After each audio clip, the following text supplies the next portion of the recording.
You've always been useless, Claire. Even now, you're just taking up space, my father said loudly at the dinner table. Forks paused. Everyone stared. Then a stranger walked in, holding my name. My name is Claire Bennett, and I'm 34 years old. I work as a medical records assistant at a small clinic. Nothing glamorous, nothing impressive to my family.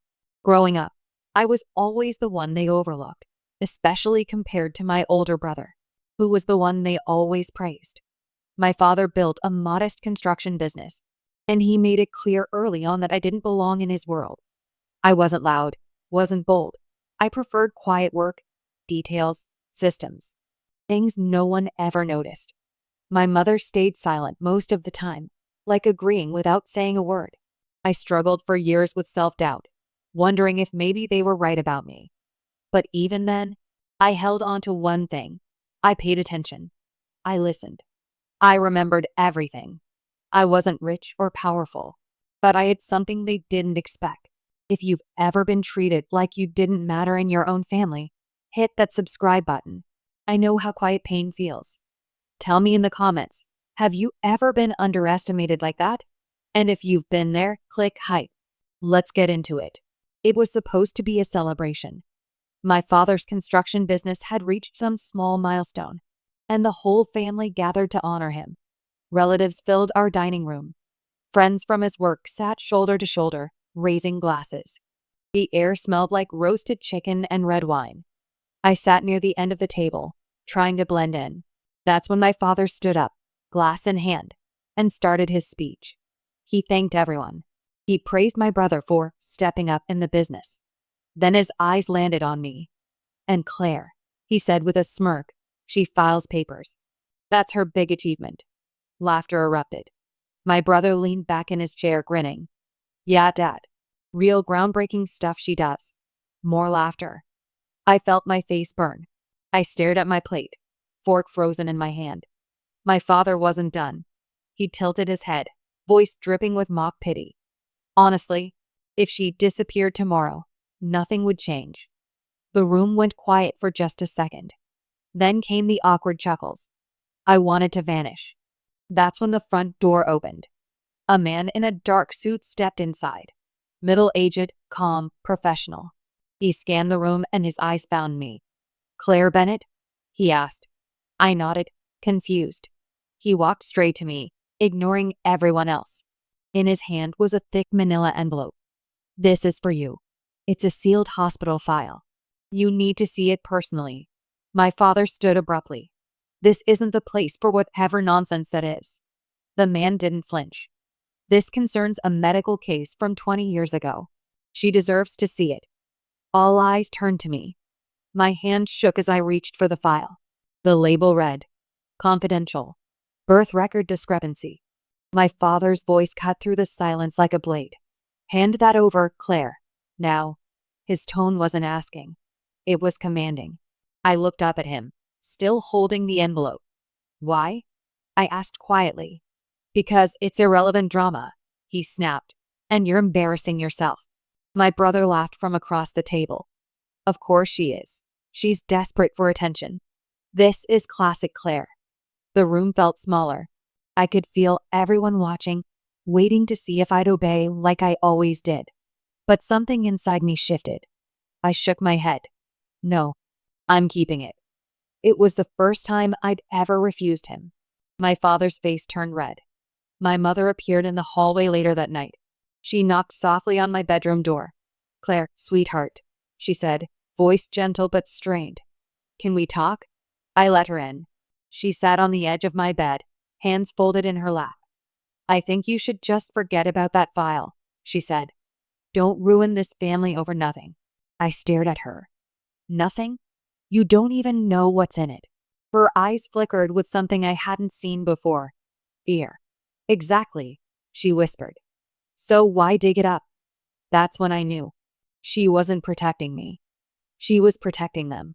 A few days later, my father called a small family gathering. Aunts, uncles, a few cousins. I wasn't told why. But when I arrived, I felt the shift immediately. People avoided eye contact. Conversations stopped when I walked by. I overheard my father talking to my uncle in the kitchen. "She's not herself lately," he said, voice low but loud enough for me to hear. "A bit unstable. Overreacting to nonsense." He was spreading a story, controlling the narrative before I even had a chance to speak. I went home that night and opened the file. I read every page. Twice. There were inconsistencies everywhere. Signature dates didn't match. Hospital codes were wrong.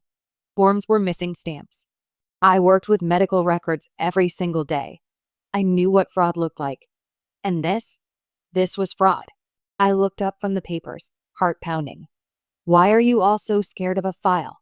I whispered to myself. But I already knew the answer. This wasn't about humiliation anymore. It was about truth. And they were terrified of it. What they didn't know was that I'd spent years spotting errors, fraud, and inconsistencies in records. It was my job. It was what I was good at. While my family mocked me for filing papers, I was learning how to see what others missed. I studied those documents like a detective. I noticed the forged signatures first. The timestamps didn't line up. Then I saw the missing hospital seal on a critical form. My hands moved on autopilot. I began pulling up archived records after hours at the clinic, cross-referencing names, dates, locations. Piece by piece, the picture became clearer. This wasn't a mistake. It was deliberate. Someone had altered my birth records. Someone had hidden the truth. And I had a strong feeling I knew who. I kept everything secret. At home, I acted like I'd backed down. I stopped bringing up the file. I smiled politely at dinner. I let them think they'd won. But inside, I was building a case they never saw coming. I had a plan. And this time, I wasn't going to be silent. Dr. Elaine Carter had been my supervisor for nearly 6 years. She was sharp, no nonsense, and fiercely protective of the people she trusted. One afternoon, she noticed me staring at a stack of documents in my office, eyes red from lack of sleep. "Claire," she said softly, closing the door behind her. "What's going on?" I hesitated. Then I told her everything. She listened without interrupting. When I finished, she leaned back in her chair and exhaled slowly. "If this is what I think it is," she said, "your family's hiding something serious." She didn't just offer sympathy. She offered help. Dr. Carter had access to archived hospital records across multiple facilities. She knew the legal pathways to request documents without raising alarms. Together, we dug deeper. We found missing forms tied to my birth. We found records that didn't match the story I'd been told my entire life. "This isn't just about you," Dr. Carter said one evening. "This is about accountability." Meanwhile, my father was riding high. He announced at another family dinner that he was officially passing the business to my brother. Full ownership. Full control. He looked right at me when he said it, a smug grin on his face. My brother raised his glass. "Back to filing papers where you belong, Claire." I smiled. Didn't say a word. But inside, I was calm, focused, because I knew something they didn't. I'd already scheduled a formal document review meeting with a legal advisor, and I hadn't told them a single thing about it. The lawyer's office smelled like leather and old coffee. Dr. Carter sat beside me, calm and steady. Across the table sat my father and brother, both visibly annoyed. "What's this about, Claire?" my father demanded. "You're wasting everyone's time." I didn't answer right away.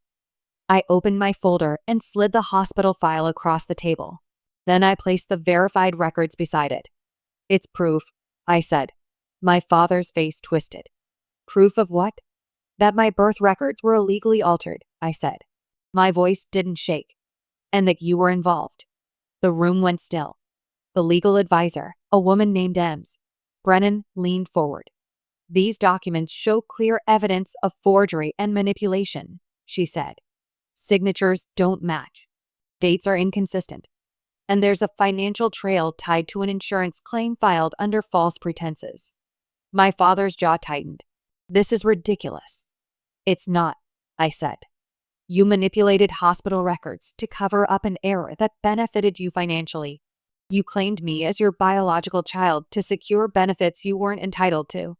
My brother stared at me, then at my father. "Dad, What is she talking about? My mother, who had been silent the entire time, finally broke. She covered her face with her hands and started crying. I knew, she whispered. I knew the whole time. My father turned on her. Shut up. No, she said, voice cracking. I can't do this anymore. She deserves the truth. Dr. Carter spoke next, her voice firm. This isn't just a family matter anymore. This is fraud, and it's documented. My brother tried to laugh it off. Come on, this is blown out of proportion. I looked at him. You called me useless, I said quietly. But I was the only one paying attention. My father stood, face red, fists clenched. But there was nothing he could do. The evidence was there. The legal advisor had already flagged it for investigation. The power had shifted. And for the first time in my life, I wasn't the one left in the dark. I walked out of that office, and I didn't look back. Not in anger, not in revenge, but in clarity. I finally understood that I didn't need their approval. I didn't need their version of me. I began rebuilding my life on my own terms. I strengthened my bond with Dr. Carter, who became more than a mentor. She became family in the way that mattered. I stopped doubting myself.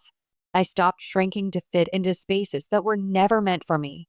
My family, on the other hand, fell apart. My father faced a formal investigation. My mother was consumed by guilt and regret. My brother tried to distance himself, but the damage was done. And me? I embraced my independence.